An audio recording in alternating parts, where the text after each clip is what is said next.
Excellencies, ladies and gentlemen, it's an honor and privilege to address you all at this important 5th United Nations Conference on Least Developed Countries in this beautiful, brotherly state of Qatar.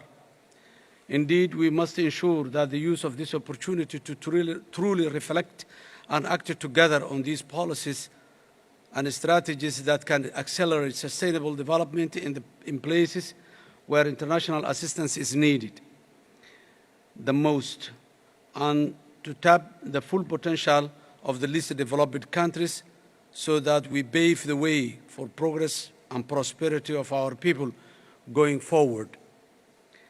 I thank the UN and all its agencies and the State of Qatar for joining forces to deliver this crucial timely global discussion on what must now be a call to action to achieve tangible results in delivering sustainable development in the least developed countries.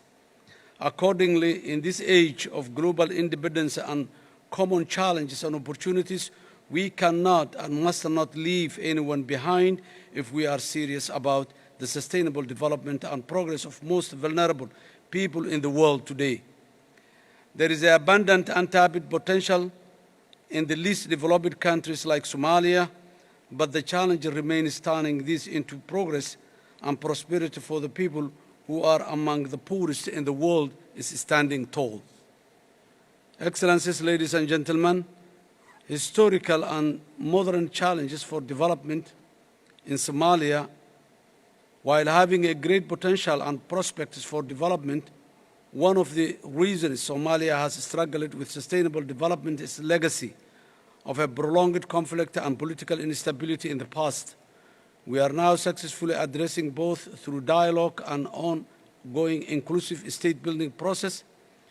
We are also collectively and successfully fighting the last remaining pocket of international terrorism in Somalia and in the region, in partnership with our people and international partners as well. However, our challenges have been compounded by the impact of climate change, which is exacerbating drought and food insecurity. This requires urgent and better coordinated global response to mitigate and adapt to in order to ensure lives and livelihoods of the most vulnerable in our country is protected. The COVID-19 pandemic impacted Somalia heavily, and we learned the centrality of a social protection system to cope with the future global shocks. Accordingly, we are working tirelessly to grow the economy, create jobs, and raise domestic revenue, but there is not yet the strong financial social safety net that other developed nations have enjoyed.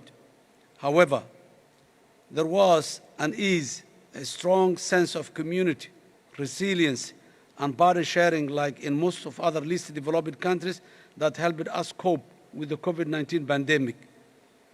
This sense of community must be recognized as a strength and acknowledged in the design of all international development projects through prioritizing local needs, expertise, and job creation as emphasized in Somalia's National Development Plan. Indeed, this is the most effective way to ensure developmental impact and strengthen the social protection in the most vulnerable communities across the least developed countries.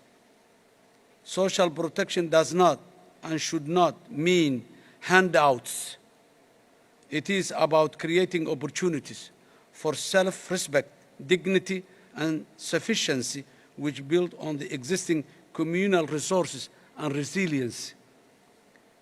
In Somalia, we are determined to make the leap from simple potential to prosperity in a manner that benefits our people and play to our national strengths. We are already working hard in national economic reform program to achieve debt relief through the highly indebted poor countries initiative. And once this is achieved, we seek to rely on our capacity to trade as a nation to achieve prosperity. Somalia is a resourceful, rich nation with one of the longest coastlines in the world, fertile and arable land for agriculture and livestock, as well as a strong tradition of trade, in all goods and services across the region and the world. There is also a strong digital connectivity across the society, and a 2 million plus strong diaspora are playing their part in rebuilding our nation through remittances and investments. There is a clear, huge potential to be innovative in providing education and creating jobs for the whole population, including youth, girls, and women. If we can harness the potential of our country and the entrepreneurial spirit of our people while continuing to increase domestic revenue mobilization, public financial management reform, and good governance. Technology also provides a cost-effective and accessible opportunity to leapfrog in financial inclusion and key public service delivery, especially education, public health, which are vital for human capital development in any country. Excellencies, ladies and gentlemen, Somalia is making tangible progress today thanks to its resilient people and international partners who continue to stand by our side as we strive forward for a better future. In this regard, I urge that all manner of effective partnerships to deliver results be strengthened further in the near future. We must all learn from each other's development journey, success, challenges, and opportunities. We must also abandon silo thinking and dominant narrow institutional project-oriented action to achieve the least developed countries' ambitious developmental goal, which is clearly laid out in the Doha Programme of Action for 2022-2031 in a timely manner and change lives. In conclusion, the Somali government welcomes the Doha Programme of Action for the least developed countries, and we will work closely with our people and partners to ensure that we deliver its commitment for the betterment of the people. I again thank for the United Nations and the State of Qatar for providing this august opportunity for the least developed countries' issues and challenges to be addressed. I thank you.